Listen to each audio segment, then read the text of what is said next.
Oke, kembali lagi kita ke vektor setelah membahas trigonometri, di mana vektor yaitu besaran yang mempunyai nilai dan arah. Di dalam vektor nanti kita pelajari metode-metode dari vektor ini. Tetapi sebelumnya kita ketahui dulu bahwasanya seperti di buku mandiri di bab ketiga dikatakan bahwasanya vektor dapat digambarkan dengan anak panah. Katakanlah ini vektor digambarkan dengan anak panah. Kemudian arah anak panah menunjukkan harap vektor dan panjang anak panah menunjukkan besar vektor. Vektor dapat dituliskan dengan huruf besar maupun huruf kecil. Masuk kita yang pertama kali adalah metode segitiga. Katakanlah di sini kita buat vektor A ke arah ke atas dan vektor B ke arah samping. Nah, bagaimana dengan resultannya? Katakanlah vektor A ujung jumpa pangkal ya. Vektor A ditambah vektor B. Ingat, ujung ditambah ujung jumpa pangkal. Ini ujungnya, ini pangkalnya. Pangkal dari vektor B. Nah, resultannya bagaimana? Resultannya adalah pangkalnya A ke ujungnya vektor B. Maka resultannya tadi adalah pangkalnya vektor A berjumpa dengan ujungnya vektor B. Inilah yang dikatakan resultan, atau vektor A ditambah vektor B. Begitu juga nanti dengan pengurangan, tinggal dibalik aja. Masuk kita yang kedua, metode jajar genjang. Katakanlah kita misalkan vektor A nya seperti ini. Ini vektor A.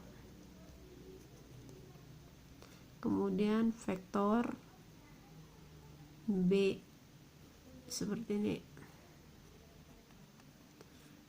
Vektor metode jajaran genjang ini sedikit berbeda dengan metode segitiga, di mana metode segitiga tadi katanya kan metode segitiga ujung jumpa pangkal, tapi berbeda dengan jajaran genjang. Kalau jajaran genjang ini ujung jumpa ujung.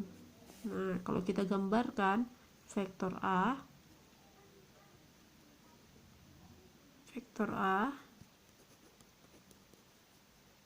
ini vektor B, ujung jumpa ujung kan, ujung vektor A berjumpa dengan ujung vektor pangkal vektor A berjumpa dengan pangkal vektor B. Nah, bagaimana resultannya? Kita gambarkan atau kita proyeksikan dari ujungnya vektor A, ya, ujungnya dari vektor A dan dari B kita proyeksikan.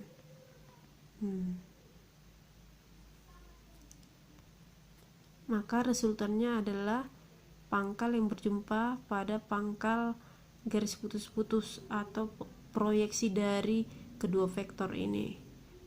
Inilah yang dinamakan resultannya, atau resultannya sama dengan vektor A ditambah vektor B. Kemudian yang ketiga ada metode poligon, di mana metode poligon ini artinya metode yang banyak, vektor yang banyak, lebih dari 2. Kita misalkan saja vektor A ke kanan, ini vektor A, kemudian vektor B kita buat ke bawah, kemudian vektor C seperti ini vektor C. Maka kita gambarkan resultannya. Ini hampir sama kayak segitiga, ujung jumpa pangkal ya. Vektor A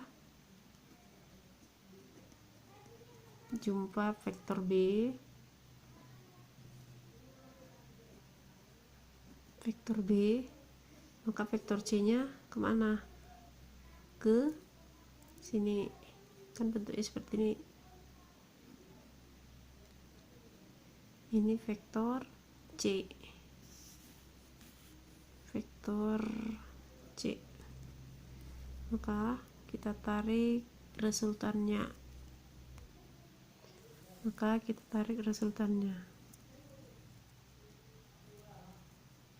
Inilah yang dinamakan resultannya, atau R sama dengan A, vektor A ditambah vektor B ditambah vektor C. Ini untuk poligon. Kemudian yang keempat adalah metode analitis. Metode analitis ini adalah resultan vektor yang nantinya akan membentuk sudut. Di mana ada ketentuannya, jika dia searah. Ketentuannya itu jika dia searah, katakanlah vektornya searah, kita misalkan ini vektor F1 lah kita buat,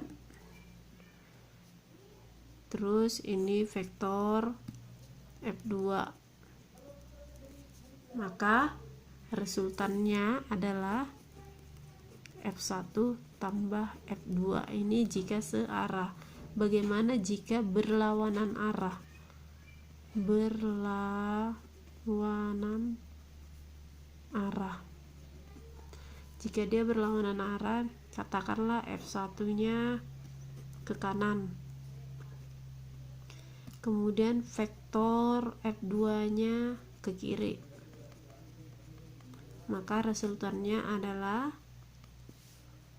F1, vektor F1 dikurang vektor F2. Inilah resultannya. Nah, bagaimana pula jika membentuk sudut? Jika membentuk sudut, kita misalkan sajalah dulu. Kita misalkan sudut yang dibentuk itu tegak lurus atau 90 derajat. Katakanlah tegak lurus. Ini F1, vektor F1.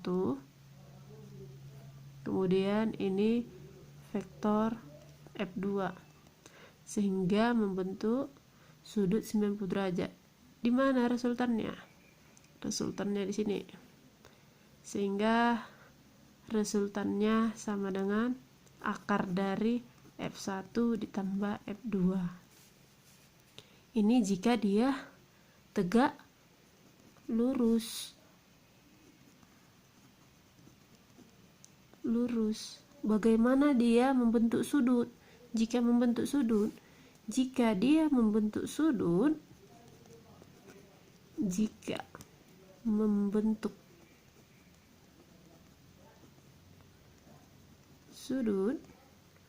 maka kita misalkan ini dia F1 nya, vektor F1 nya, kemudian vektor F2 nya,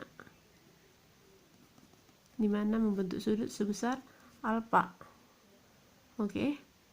Maka berlakulah resultan 2 nantinya, atau berlaku nanti resultan jumlah dan resultan selisih. Yang pertama kali kita cari itu adalah resultan jumlahnya, dimana resultan jumlahnya nantinya adalah sama dengan R sama dengan akar dari F1 kuadrat ditambah F2 kuadrat ditambah 2F1 kali F2 cos alfa. Sebaliknya, jika dia nanti di resultan selisih, maka resultannya sama dengan akar dari F1 kuadrat ditambah F2 kuadrat. Ingat, di sini tambah kan jumlah, berarti di sini nanti kurang 2F1 kali F2 cos alfa. Ini untuk di perselisihan. Itu dia tadi ya, berarti tadi ada 4 dia, ada segitiga, ada jajar genjang, ada poligon yang artinya banyak, ada metode analitis. Nah, di metode analitis ini nanti banyak kita menguraikan gambar-gambarnya. Oke. masuk kita ke contoh soal.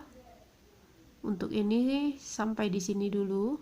Nanti kita bahas lagi ke video selanjutnya, pembahasan contoh soalnya.